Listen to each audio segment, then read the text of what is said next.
Ito yung laban na nakasabit yung suyo ni Pangs, guys. At ito rin yung pumutol sa placement niya. Ipi-perfect win kasi namin, guys, yung placement niya. Kaso, balagbag yung nakalaban namin.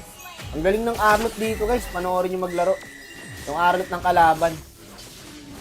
Malupit din ginawa ni Pangs dito eh. Pagkuha ng turtle, pinatay niya yung Matilda na parang wala lang. Ayun oh.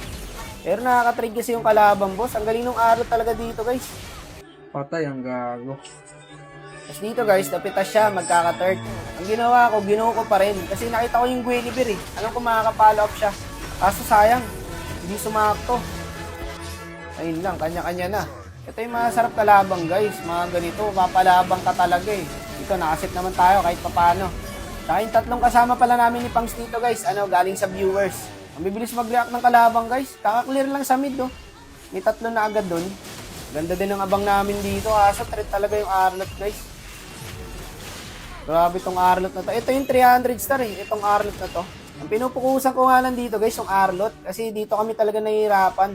Ginawa ko na yung Arlot dito guys para di na makapanggulo. Nilayo ko. Pero ang galing ng ginawa niya. Sinungkit kaming apat para makapasok yung Harley. Tapos nakuha nila yung turtle. W sa Arlot guys. Ang galing ng ginagawa niya itong Arlot na to.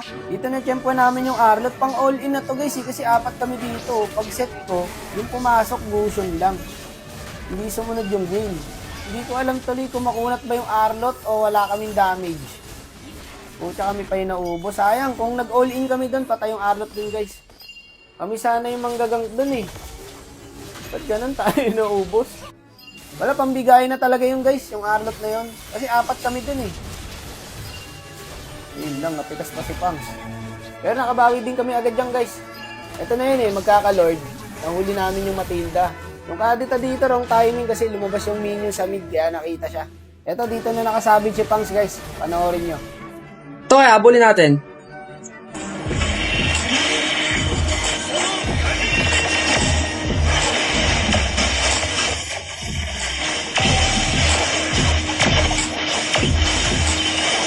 Grabe.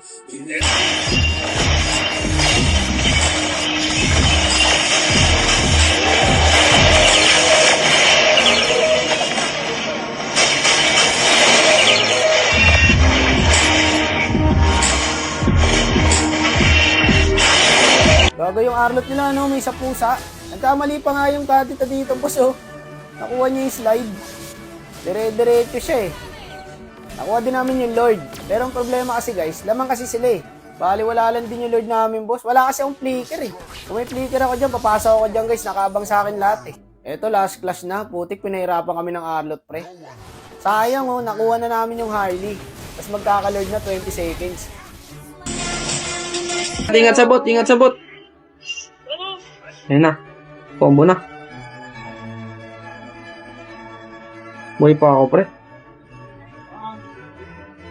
Buhay pa nga ba? Uy, saan ako namatay? Wala, Arlot talaga nagpahirap, guys. Ang galing mag-initiate ng kung sino yung tatargeting niya. Tingnan nyo ha, iniwan na ako ng Arlot kasi susundutin niya yung MM. Tapos pinatay pa niya ako. Walang ya talaga, boss. Kung mapapansin nyo lang, sa totoong buhay lang, yung galaw na itong Arlot na to. Hindi nawawalan ng dash. Putik na yan, unli-dash pa rin hanggang ngayon, guys. Nag-i-stack pa rin ng dash, tignan mo. Wala, GG, lupit ng Arlot na to. Shoutout sa'yo, boss, kung sino ka man. Nice try lang. At doon na po ito lang placement. Dito nga gagi nga yung mga viewers ni Pangs, trash talk yung MM namin. Okay lang yan guys, gagi. Nice try lang yun. Huwag nyo trash talkin. Wag boy ah. Natural lang yan. For sure ginawa niya naman yung best niya doon. Talagang balagbag lang yung kalaban. Wala, ganun talaga eh. Sila mga kakalo kayo! Mga abusado kayo!